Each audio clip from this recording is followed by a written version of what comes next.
আমরা যেন টি-20 বিশ্বকাপ খেলতে পারি, কারণ আমাদের ক্রিকেটাররা এটা কষ্ট করে অ্যাচিভ করেছে। কিন্তু আমাদের যে নিরাপত্তা ঝুঁকি ভারতে খেলার ক্ষেত্রে, সেই নিরাপত্তা ঝুঁকি পরিস্থিতির কোনো পরিবর্তন ঘটে নাই।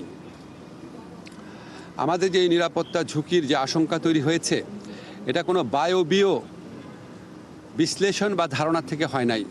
এটা একটা সত্যিকারের ঘটনার থেকে হয়েছে, যেখানে আমাদের দেশের একজন সেরা প্লেয়ারকে উগ্রবাদীদের কাছে মাথা নত করে ভারতীয় ক্রিকেট বোর্ড তাকে ভারত থেকে বের করে দিচ্ছে, সোজা কথা বের করে দিতে বলেছে। তো এখন আইসিসি যে টুর্নামেন্টটা তো ভারতেই হবে। আইসিসি আমাদেরকে যতই বলুক নিরাপত্তা আশঙ্কা নেই, আইসিসি নামে তো আলাদা কোনো দেশ নাই। যেই দেশে আমার একটা প্লেয়ার নিরাপত্তা পায় নাই, এবং যেই দেশে ভারতীয় ক্রিকেট বোর্ড সরকারের একটা এক্সটেন্ডেড পার্ট, তারাই আমার প্লেয়ারকে উগ্রবাদীদের চাপে নিরাপত্তা দিতে ব্যর্থ বা অনীহ হয়েছে, সেই দেশেই খেলা হচ্ছে।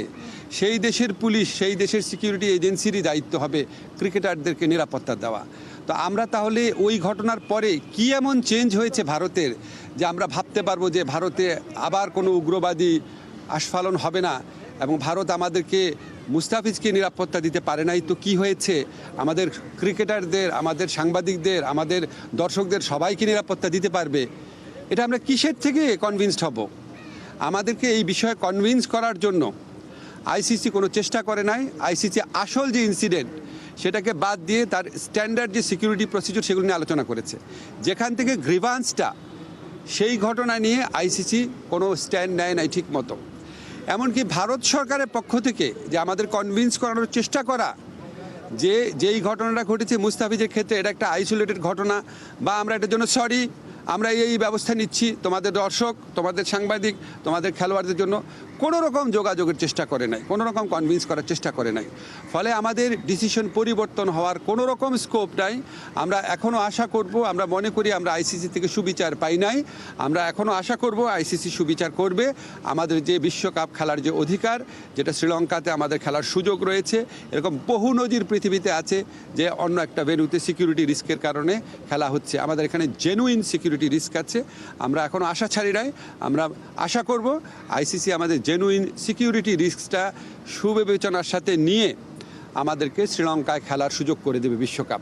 আমরা সেই আশাবাদ নিয়ে এখনও অপেক্ষা করছি। ধন্যবাদ। আর বাকি যা বলার বুলবুল ভাই বলবে। আমার একটা মিটিং আছে, আমি আপনাদের থেকে কাইন্ডলি বিদায় নিচ্ছি। আচ্ছা, আমি আজকে ক্রিকেটারদের সাথে যখন কথা বলেছি, আমি প্রথমেই বলেছি ক্রিকেটারদের সাথে আমার যা কথা হবে সেটা আমাদের ব্যক্তিগত ব্যাপার, আমাদের প্রিভিলেজ কমিউনিকেশন। তাদের কারো কথা আমি সাংবাদিকদের বলবো না, তারা নিজেরা বলতে চাইলে বলবে। আমার কোনো কথা তাদেরকে কি বলেছি সেটাও বলবো না, শুধু এইটুক বলবো, কারণ এটা একটা প্রিভিলেজ কমিউনিকেশন। আমি যদি বলি যে ক্রিকেটাররা কী বলেছে সব আপনাদের বলবো, তাহলে তো ওরা মন খুলে কথা বলতে পারবে না। আমাদের এই সাক্ষাতের উদ্দেশ্যটা ছিল আমরা সরকার কেন এই সিদ্ধান্তটা নিয়েছে সেটা তাদের ব্যাখ্যা করে বুঝিয়ে বলা, কনটেক্সটটা বলা। আমার কাছে মনে হয়েছে যে তারা এটা বুঝতে পেরেছে, এটাই পারপাস ছিল, আর কিছুই না।